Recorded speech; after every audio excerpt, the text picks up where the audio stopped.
নমস্কাৰ, সকলোকে স্বাগতম জনাইছোঁ। আজি GTPGTৰ নিযুক্তিৰ ক্ষেত্ৰত কেইটামান আ, বৰ্তমান সময়ত চলি থকা কথাৰ ওপৰত ভিডিঅ'টো প্ৰস্তুত কৰিছোঁ। আশা কৰিম ভিডিঅ'টো শেষলৈকে চাব।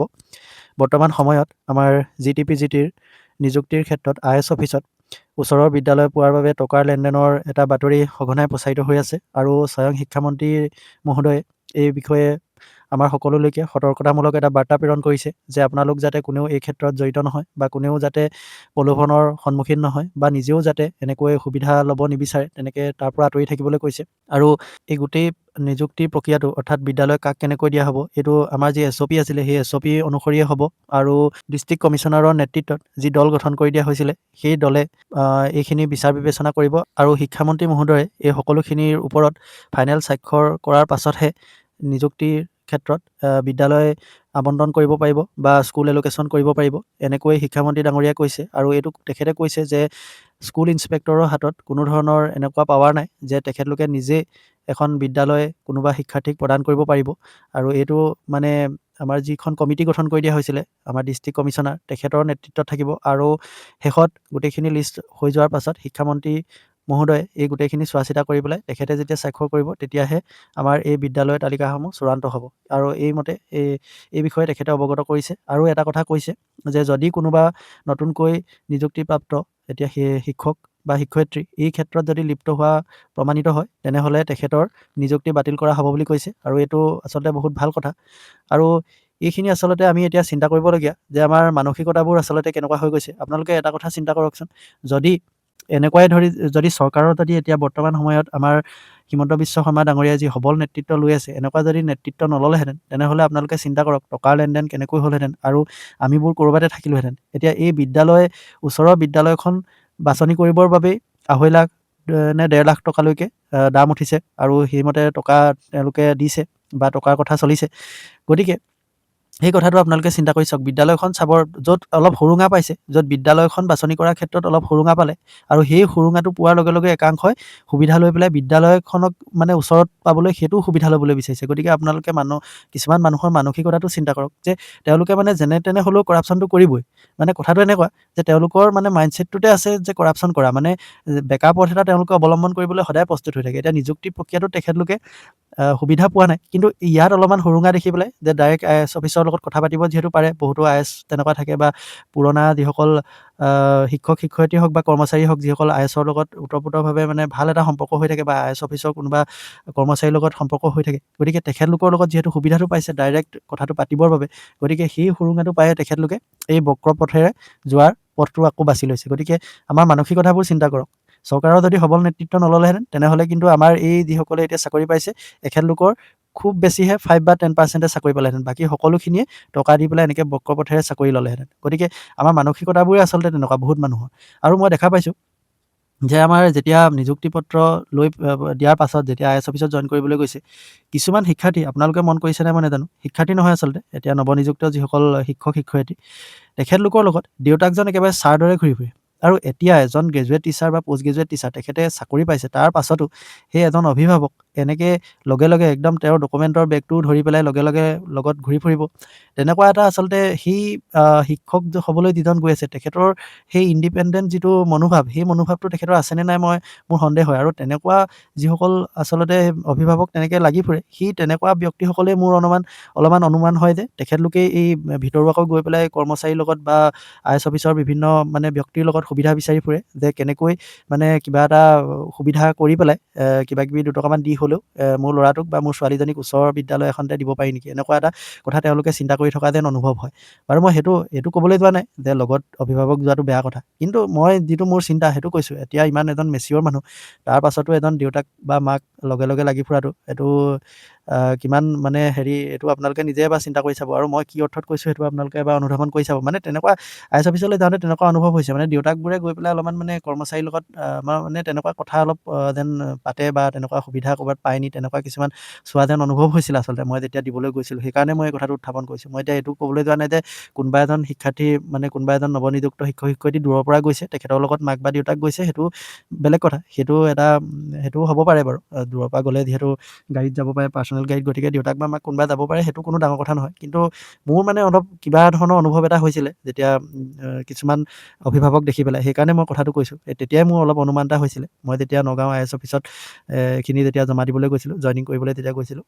আৰু এটা কথা এইখিনিতে, এতিয়া যিসকলে দূৰণি ডিষ্ট্ৰিক্টত পাইছে, তেখেতলোকে কিন্তু এই IAS অফিচত গৈ পেলাই জোৰ দিয়াগৈ নাই যে মোক ওচৰৰ বিদ্যালয় এখনত দিয়ক। মানে তেখেতলোকৰতো ক'বলৈ নাই।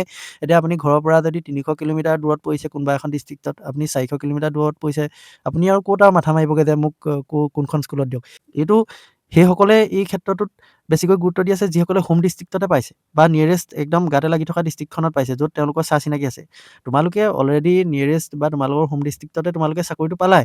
তাৰ পিছতো আকৌ তোমালোকে কিয় বাৰু এনেকুৱা এটা মানসিকতা ল'ব লাগে? মানে দূৰণিৰ পৰা অহা খিনিৰ কথাও ভাবিব লাগে। তোমালোকে নিজৰ ডিষ্ট্ৰিক্টতে পালাই আৰু এতিয়া আকৌ 500 কিলোমিটাৰ দূৰৰ পৰা অহা এজন শিক্ষাৰ্থীক তোমালোকে যদি টকা পইচা দি পেলাই তোমালোকে ঘৰৰ ওচৰতে সুবিধাজনক ঠাই এটুকুৰাত লোৱা আৰু তেওঁক নি একেবাৰে সোমোৱা জেগা এটুকুৰাত যদি তেখেত গৈ পৰেগৈ, গতিকে সেইটোও এবাৰ ভাবি চাব লাগে। অলৰেডি তোমালোকে নিজৰ জিলাখন পাইছাই নিজৰ পচন্দ অনুসৰি, গতিকে বাকীসকলৰ কথাও এবাৰ ভাবিব লাগে। আৰু আচলতে শিক্ষকতাৰ দৰে এটা বৃত্তিত নিয়োজিত হ'বলৈ যোৱাৰ পাছত তেখেতৰে হওক বা অভিভাৱকৰে হওক, সেইটো মানসিকতা থাকিব নালাগে। আৰু যদি অভিভাৱকেও যদি কয় কথাটো, তেতিয়া সেই শিক্ষাৰ্থীজনে বা সেই যিজন নতুন শিক্ষক বা শিক্ষয়িত্ৰী হ'বলৈ গৈ আছে, তেখেতেই ক'ব লাগে যে এইটো ভাল কথা নহয়, এইটো কৰিব নালাগে। মই যিটো প্ৰচিডিউৰ মতে যেনেকৈ যায় তেনেকৈ হ'ব, য'ত পাওঁ পৰিম।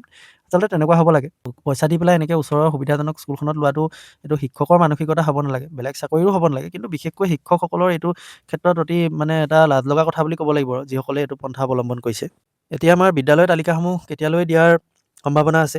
আৰু এইখিনিতে এটা কথা কৈ থওঁ, আমাৰ নগাঁও IAS অফিচত যোৱা 20 নৱেম্বৰ তাৰিখ হ'ব নেকি হয়তো, যোৱা বৃহস্পতিবাৰে, নৱেম্বৰ মাহৰ যোৱা বৃহস্পতিবাৰে IAS অফিচৰ ফালৰ পৰা এটা অফিচিয়েল গ্ৰুপ ক্ৰিয়েট কৰিছিলে হোৱাটছএপত।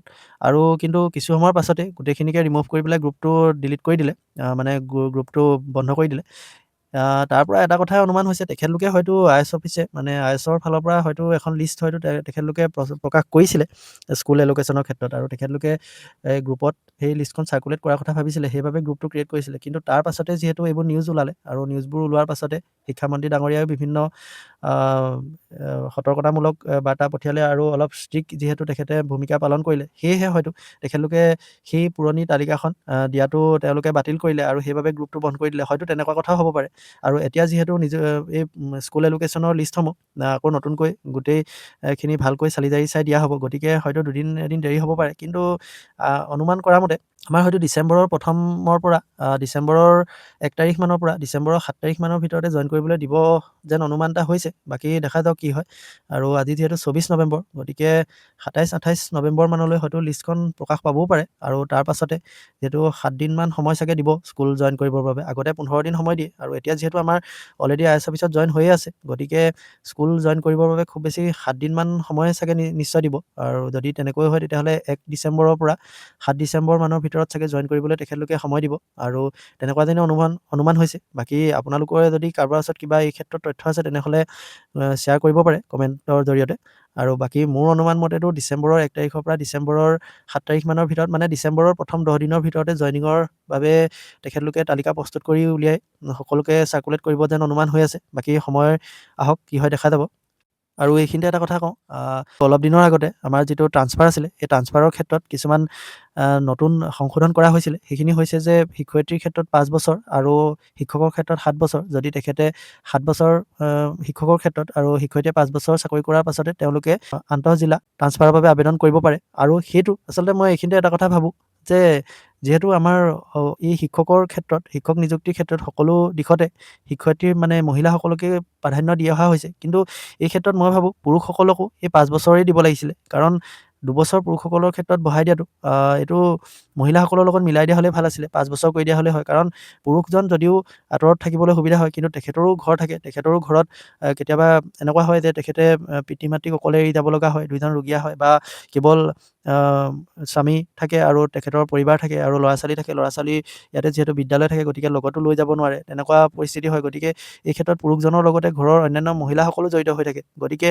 এই ক্ষেত্ৰত পুৰুষৰো সমানেই এইটো ক্ষেত্ৰত সুবিধা চৰকাৰে দিব পাৰিলেহেঁতেন। মই ভাবোঁ যে মহিলাক যেনেকৈ 5 বছৰৰ পাছতে তেখেতলোকে ট্ৰান্সফাৰ ল'ব পাৰে, তেনেকৈ পুৰুষৰ ক্ষেত্ৰতো 5 বছৰৰ পাছতে ট্ৰান্সফাৰ ল'ব পৰা সুবিধাটো প্ৰদান কৰা হ'লে সকলোৰে বাবে সুবিধাজনক হ'লহেঁতেন। আৰু এইটো চৰকাৰে কৰোঁ বুলি ক'লে পাৰিলেহেঁতেন। কিন্তু যিহেতু চৰকাৰে এই ক্ষেত্ৰত মহিলাক প্ৰাধান্য দিয়াৰ এটা নীতি অৱলম্বন কৰিছে, গতিকে ইয়াত সেইটো স্বতঃস্ফূৰ্ত হৈছে। আৰু কিন্তু এই ক্ষেত্ৰত পুৰুষসকলৰ যদি এইটো সুবিধা দিলেহেঁতেন, মহিলা তেনেহ'লে বঞ্চিত নহ'লহেঁতেন। কাৰণ পুৰুষৰ ক্ষেত্ৰত এইটো মানে কোনো এইটো সুবিধাই মহিলাসকলক বঞ্চিত নকৰিলেহেঁতেন। গতিকে পুৰুষসকলকো 5 বছৰ দিব পাৰিলেহেঁতেন, 5 বছৰৰ পাছতে ট্ৰান্সফাৰৰ বাবে আবেদন কৰিব পৰা সুবিধাটো। বাকী চৰকাৰৰ নিজৰ এইখিনি কথা আমি একো ক'ব নোৱাৰোঁ। বাকী ইমানেই আছিলে। আজি মনৰ কেইটামান কথা আপোনালোকৰ আগত ব্যক্ত কৰিলোঁ, আৰু আপোনালোকৰো যদি কিবা ক'ব লগা আছে তেনেহ'লে কমেণ্ট যোগে জনাব পাৰে। আজিলৈ ভিডিঅ'টো ইমানেই। ধন্যবাদ।